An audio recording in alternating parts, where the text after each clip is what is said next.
আজকে যে ভিডিওটা শেয়ার করছি না ওটা কোনো রেসিপি না, ফার্স্ট টাইম ট্রাই করছি, জানি না ভালো খেতে হবে কি খারাপ।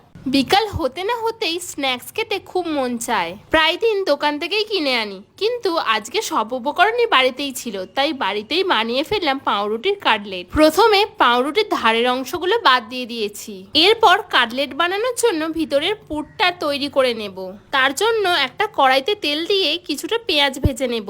এরপর একে একে সব উপকরণগুলো দেব।